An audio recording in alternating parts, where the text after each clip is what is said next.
Hello everyone and welcome to the program. I'm Sean Kimbaloye in Lagos. Well, the season is almost here. I see it from where I'm sitting right now. I'm not talking about Christmas. I'm talking about the season of political reckoning, intense bickering, and foreseeable announcement like the one we saw earlier today. After bidding farewell to the All Progressives Congress, the ruling party, and offered an invitation back home by a party that gave him the platform to be the vice president, the number 2 man in Nigeria. In the first place, Atiku Abubakar has announced that he's rejoining the PDP. Many probably saw this coming, maybe because he has limited options despite the Nigerian multi-party system. But that's a discussion for another day.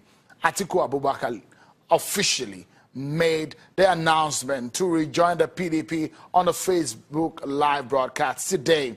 The former vice president believes his old party has put his house in order after a prolonged leadership tussle. Listen to him now.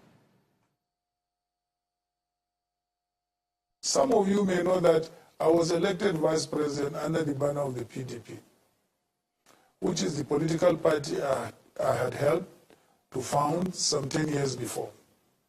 And some of you may also know that I left the PDP 4 years ago when I believed it was no longer aligned to the principles of equity, democracy, and social justice upon which we had founded it. I joined the APC as I had hoped it would be the new force that would help improve life for our people. And I was excited about the party's manifesto to create 3 million new jobs a year. The result has not been the change people had been promised or voted for. As in the last 2 years, almost 3 million Nigerians have lost their jobs. And today, with a record 25% of people aged between 18 and 25 years unemployed, I can see how difficult it is for our youths to find a job. The key to creating jobs is a strong economy, and that is what we are currently lacking. So today, I want to let you know that I am returning home to the PDP, as the issues that led me to leave it have now been resolved, and it is clear that the APC has let the Nigerian people, and especially our young people, down. Atiku took swipe at the APC-led government, but just before the announcement, he had called out the president for allegedly being barred from traveling to the United States. The former vice president tried to explain that he is not the only one denied visa to the U.S. According to him, such denials were not unique to him. He said President Muhammadu Buhari could not enter the U.S. for 15 years due to his religious views. Well, let's talk about all of this issue. I have the personal assistant to the president on social media affairs, Lauretta Onochie, joins us from our Abuja studio. Many thanks for joining us tonight, madam. And let's begin from some of the issues raised on the reasons why the former Vice President Atiku Abubakar left the APC for the PDP. He did say that the Buhari government has failed to meet the aspirations of Nigerians. Does that come to you as a surprise? No, thank you, Shenwu, for having me on this program. I will say no, it doesn't come to me as a surprise because from his antecedents, every person is guilty but him. Oh, then, I mean, my question tonight will be, what is said that the APC government, that is the Buhari government, has failed to meet the aspirations of Nigerians? Is the government afraid that this perhaps might be the truth being said by the former vice president? There's nothing that is further than the truth than what the former vice president, Alhaji Atiku Abubakar, has said. Nigeria was on its knees when this present government came into place. And it was the same PDP that he has now returned to that has kept Nigeria on its knees for a period of 16 years. it was not under the APC that the economy of the nation almost collapsed right under our eyes. The APC is just a new party. The government is 2.5 years old. I don't see how this government has caused the problem that it's grappling with today.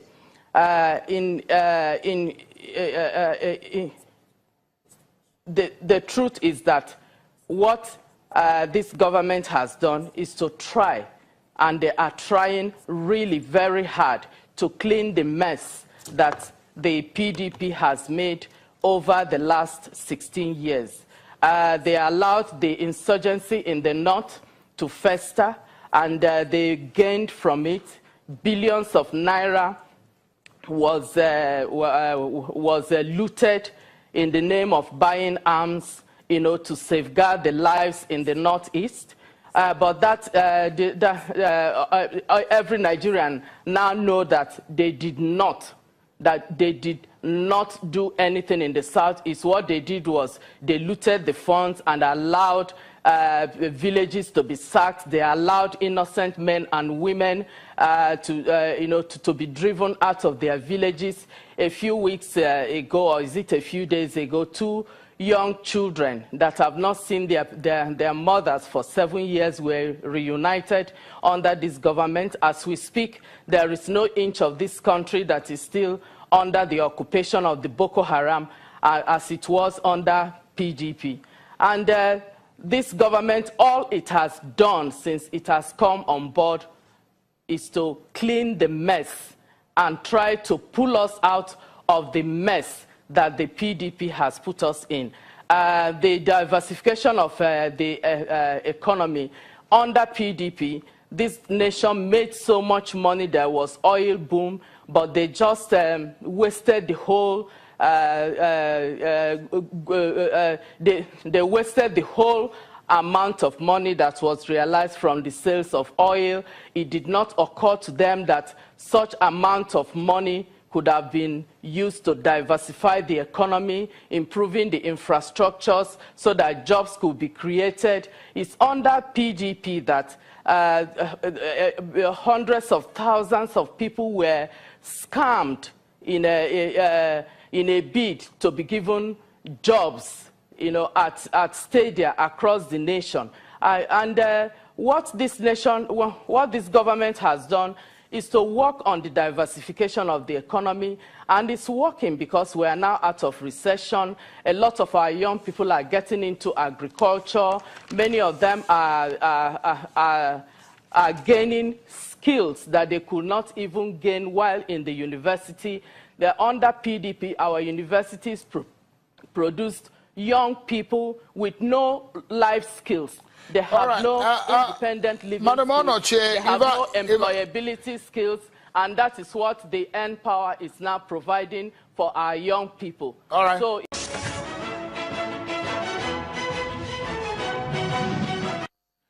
thank you, everyone, for staying with us. Well, let's get back to our Abuja studio, where the president's social media assistant, Ms.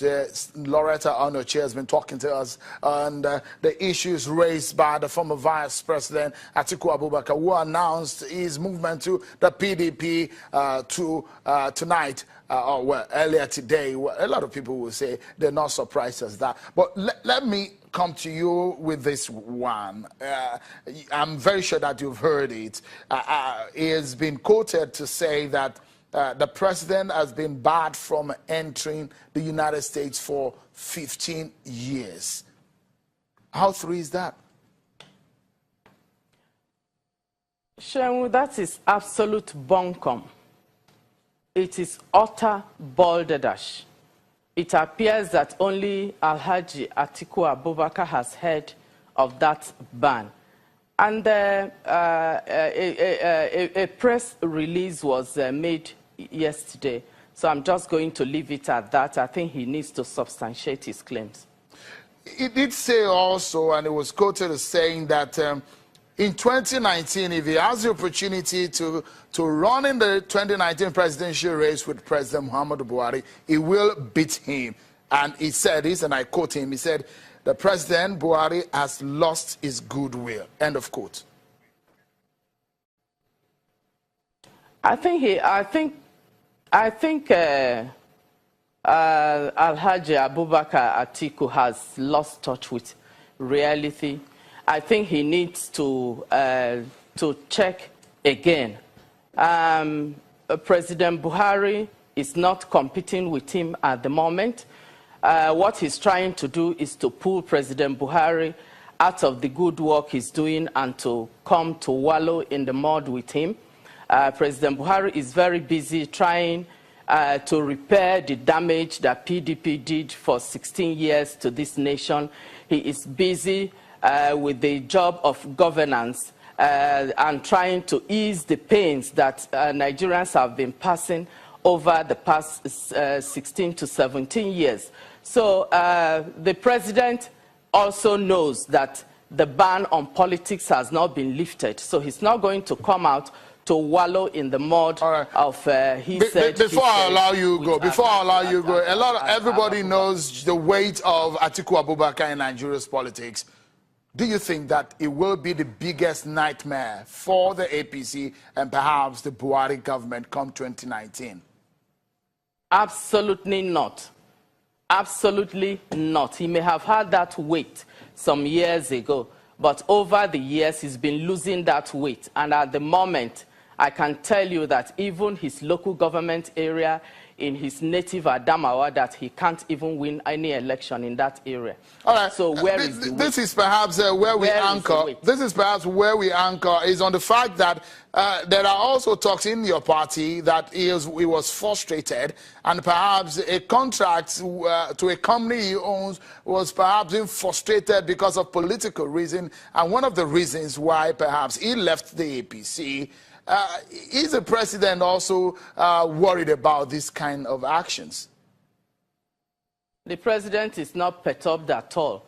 He is not moved in any way. Alhaji Atiku is known to hobnob from one party to the other when he cannot have the control of the party.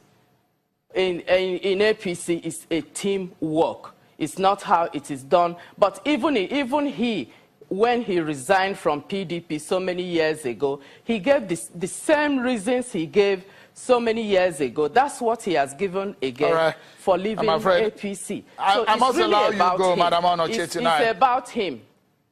Thank you so much for your thoughts tonight.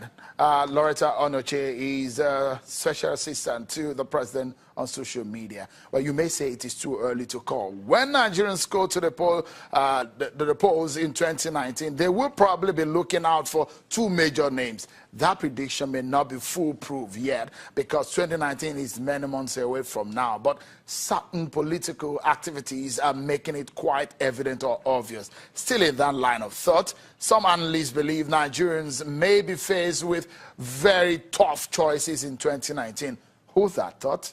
Just before 2019, the Buhari-led government still has some unresolved issues tied to the government's credibility main gate. Many Nigerians are interested in how this government will solve the puzzle. In the meantime, the House of Representatives Committee investigating the matter sat again this past week, throwing questions on top government officials whose name or agencies had surfaced at some point in this saga. The lawmakers got answers, but there are still unanswered questions.